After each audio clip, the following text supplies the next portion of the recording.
कोकणातील प्रत्येक अपडेट जाणून घेण्यासाठी आजच माझे कोकणच्या सोशल मीडिया प्लॅटफॉर्मला लाईक, फॉलो आणि सबस्क्राईब करा। पोलादपूर तालुक्यातील मोरगिरी गावात रामार्पण शेतकरी गटाच्या टी-शर्ट आणि टोपीचे अनावरण उत्साहात पार पडले। गावाच्या मुख्य प्रवेशद्वारावर आयोजित कार्यक्रमात सरपंच वैदेही पवार, माजी सरपंच नथुराम पवार, गोपाळ पवार, माजी उपसरपंच बारकू शिंदे आणि शाखा प्रमुख मनोहर शिंदे यांच्या प्रमुख उपस्थितीत हा सोहळा संपन्न झाला।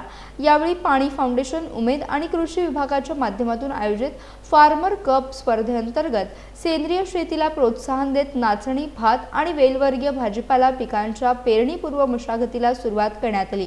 कार्यक्रमाला तालुका कृषी अधिकारी फडतरे, उपकृषी अधिकारी गुंड, पाणी फाउंडेशनच्या पल्लवी शिंदे तसेच सहाय्यक कृषी अधिकारी खारतोडे उपस्थित होते।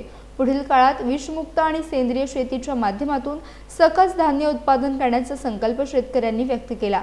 दरम्यान गटाचे मेंटॉर भरत कदम आणि निमंत्रक सतीश शिंदे यांच्या मार्गदर्शनाखाली रामार्पण शेतकरी गटाची वाटचाल प्रगतिशील शेतीकडे सुरू असल्याचे यावेळी सांगण्यात आले।